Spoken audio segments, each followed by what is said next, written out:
اے میرے پیارے اسلامی بھائیوں، توبہ کی تو کیا شان ہے۔ آؤ میں اللہ کی رحمت کا ایک اور واقعہ سناتا ہوں۔ مکاشفۃ القلوب میں امام غزالی علیہ رحمت اللہ الوالی نے یہ واقعہ لکھا۔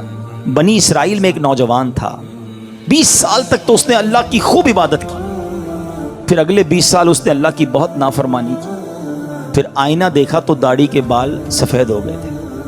پھر وہ غم زدہ ہو گیا اور کہنے لگا، اے میرے خدا، میں نے 20 سال تک تیری عبادت کی، 20 سال تک میں نے تیری نافرمانی کی، اب میں تیری طرف آؤں گا تو میری توبہ قبول ہو جائے گی، یا اللہ تو مجھے معاف کر دے گا۔ ہائے ہائے ہائے، اس نے کسی کہنے والے کی آواز سنی، تم نے ہم سے محبت کی، ہم نے تم سے محبت کی، پھر تو نے ہمیں چھوڑ دیا، ہم نے بھی تجھے چھوڑ دیا، تو نے ہماری نافرمانی کی، ہم نے تمہیں مہلت دی، اور اگر اب تو توبہ کر کے ہماری طرف آئے گا تو ہم تیری توبہ قبول کر لیں گے۔ یہ ہے میرا مالک، یہ ہے اس کی رحمت۔ اے میرے پیارے اسلامی بھائیوں، اب ہم کیوں نہ رب سے محبت کریں، کیوں نہ ہم اللہ سے پیار کریں، اور کیوں نہ سچی توبہ کر لیں۔ ہمارے آس پاس سے لوگ اٹھ رہے ہیں، میری بھی باری آنے والی ہے، آپ کی بھی باری آنے والی ہے۔ ہم کس انتظار میں ہیں؟ شیطان کے کس وار میں ہیں؟ ہم توبہ میں تاخیر کیوں کر رہے ہیں؟ ارے کب اللہ کو راضی کریں گے، اور کب تک اللہ کو ناراض کرتے رہیں گے؟ کب تک نمازیں قضا ہوتی رہیں گی؟ کب تک آنکھیں حرام دیکھتی رہیں گی؟ کب تک میرے اور آپ کے کان حرام سنتے رہیں گے؟ اے حرام کمانے والے، کب تک حرام کماتا رہے گا؟ بدکاری کرنے والا، بے حیائی کرنے والا، نام محرم لڑکیوں اور عورتوں سے دوستیاں کرنے والا سوچے کب تک تم یہ گل چھڑے اڑا لو گے؟ جوا کھیلنے والا سوچے کہ کب تک میں یہ کام کر لوں گا؟ ارے اچانک یہ اعلان ہوگا کہ فلاں کا انتقال ہو گیا ہے، ہمارے ہی دوست ہمیں کاندھوں پر اٹھائیں گے، ہمیں قبر میں ڈال کر آ جائیں گے۔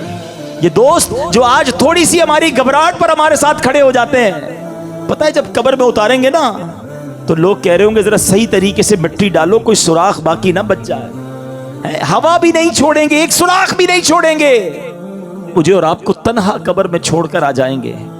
پھر کیا ہوگا؟ میرے اور آپ کے پاس کیا بچے گا؟ یہ مال، یہ دولت، یہ گاڑی، یہ گھر، یہ شہرت، سب کچھ پیچھے رہ جائے گا۔ اب ہمارے ساتھ قبر میں ہوں گے ہمارے اعمال۔ اور دیکھو، اگر اللہ ناراض ہوا نا، اللہ ناراض ہوا تو مارے جائیں گے، پھر تو قبر جہنم کا گھڑا بن جائے گی۔ اسی لیے میں آج یہ عرض کرنے آیا ہوں کہ جلدی جلدی اپنے رب کو راضی کر لو۔ وہ کیسا کریم ہے، بلکہ اس کی رحمت چاہتی یہی ہے کہ میرے بندے بخشے جائیں، میرے بندے معافی مانگ لیں، میرے بندے رجوع کر لیں۔ مگر یہ بندہ ہے جو رجوع نہیں کر رہا، یہ بندہ ہے جو اس سے دوستی نہیں کر رہا۔ خدا را میں آج کے بعد اللہ کے فرما بردار بندوں میں شامل ہو جاؤں۔ سنو وہ کیسا کریم ہے۔ حضرت سیدنا ابو ہریرہ رضی اللہ تعالیٰ عنہ سے مروی ہے، رسول اللہ صلی اللہ تعالیٰ علیہ وسلم کا فرمان عالی شان ہے کہ جب کوئی بندہ گناہ کر لیتا ہے اور پھر کہتا ہے کہ اے مولا میں نے گناہ کر لیا، مجھے معاف کر دے، تو اللہ فرماتا ہے میرا بندہ جانتا ہے کہ کوئی اس کا رب ہے جو گناہ معاف بھی کرتا ہے اور اس پر پکڑ بھی لیتا ہے۔ میں نے اپنے بندے کو بخش دیا۔ پھر جتنا رب چاہتا ہے بندہ ٹھہرا رہتا ہے، اس کے بعد پھر کوئی گناہ کر لیتا ہے، پھر عرض کرتا ہے الہی میں نے پھر گناہ کر لیا ہے، پھر مجھے معاف کر دے۔ تو رب کریم فرماتا ہے میرا بندہ جانتا ہے کہ کوئی اس کا رب ہے جو گناہ کرنے پر پکڑ بھی لیتا ہے اور معاف بھی فرما دیتا ہے۔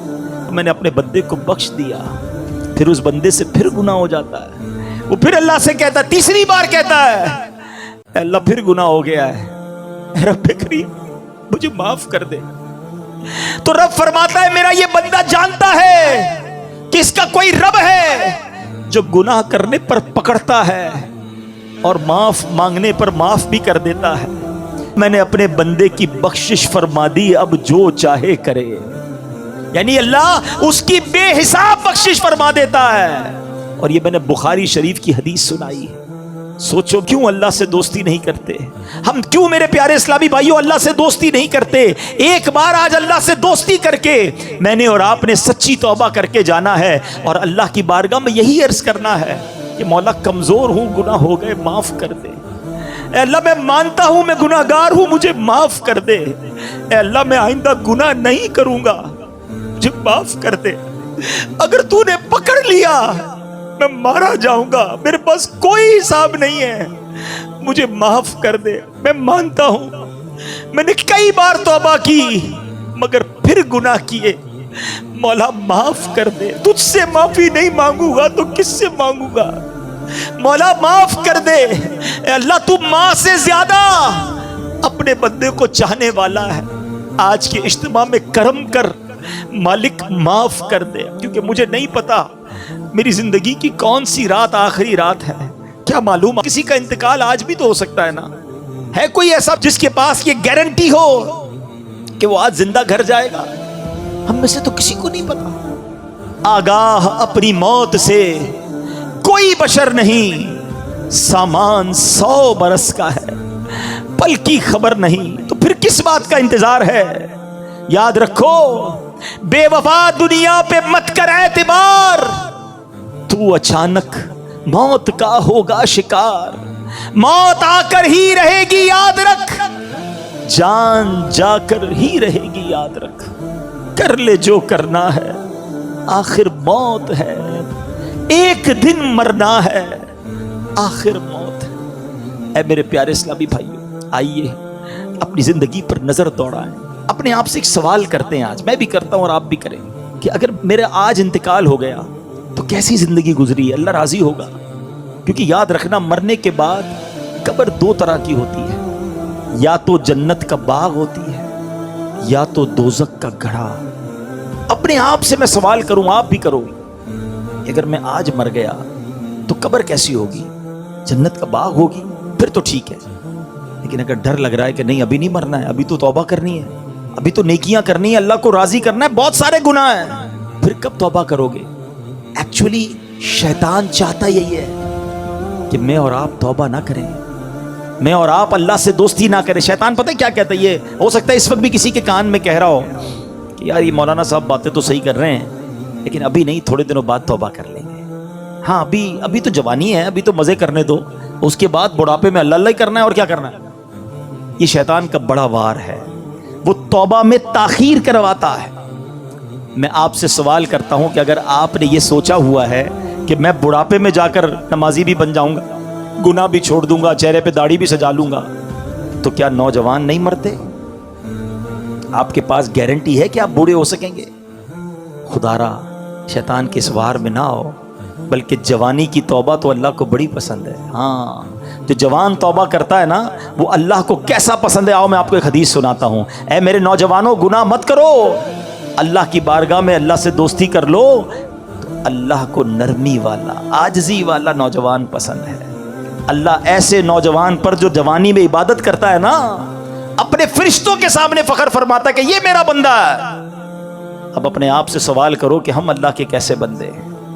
اچھا، توبہ میں تاخیر کی ایک اور وجہ، شیطان کہتا ہے یار اگر میں نے یہ سارے گناہ چھوڑ دیے تو پھر زندگی کا مزہ ہی ختم ہو جائے گا۔ ایسا کئی بار ہوتا ہے کہ جب ہم ایسا بیان سنتے ہیں، ایسی محفل میں جاتے ہیں نا، تو خیال تو آتا ہے کہ یار توبہ کر لینی چاہیے، پھر لگتا ہے یار اگر ساری محفلیں، ساری رنگینیاں، دوستیاں، فلمیں، ڈرامے، گانے باجے، معاذ اللہ شراب، نشے کی محفلیں، جوئے، یا جو بھی غلط کام ہے یہ چھوڑ دیے تو پھر مزہ کیا رہے گا زندگی میں؟ ساری انجوائمنٹ ہی ختم ہو جائے گی۔ یہ شیطان کا بہت خطرناک وار ہے، اور وہ اسی لیے بندے کو توبہ نہیں کرنے دیتا، بولے یار زندگی بور ہو جائے گی۔ اب اس کا جواب سن لو غور سے۔ اس کی مثال اس طرح دی، کتابوں میں علماء نے لکھی کہ 2 دوست ہیں، ایک دوست جو ہے وہ صرف سبزی کھاتا تھا، دال سبزی، ہمیشہ کہتا نہیں یار میں اور کچھ نہیں کھاتا۔ اب اس کے دوست کہتے کبھی تو گوشت کھا لے، یہ بھی اللہ کی نعمت ہے، کبھی چکن بھی کھا لے۔ اس نے کہا نہیں میں سبزی کھاتا ہوں۔ ایک دن دوستوں نے پلان کیا پکڑ کے کہ یار آج اس کو چکن کھلانی ہے اور اس کو گوشت بھی کھلانا ہے۔ اب پکڑ کے اس کے زبردستی منہ میں مرغی بھی ڈال دی، تھوڑی سی گوشت بھی کھلایا۔ اب جب اس نے کھایا تو اس نے کہا یار اصل کھانا تو یہ ہے، کیا میں ساری زندگی دال سبزی؟ بے شک دال سبزی کھانا بہت اچھا ہے، سے کوئی اور مراد نہ لے، میں سمجھانے کے لیے مثال دے رہا ہوں کہ یار اتنا ذائقے والا کھانا میں نے زندگی پر کبھی کھایا ہی نہیں۔ اس نے دال سبزی کی سائڈ پہ اور اب گوشت چکن بھی کھانے لگا۔ یہ مثال دے کر علماء نے سمجھایا کہ اصل مسئلہ یہ ہے کہ جس نے راتوں کو فلمیں دیکھ کر، ڈرامے دیکھ کر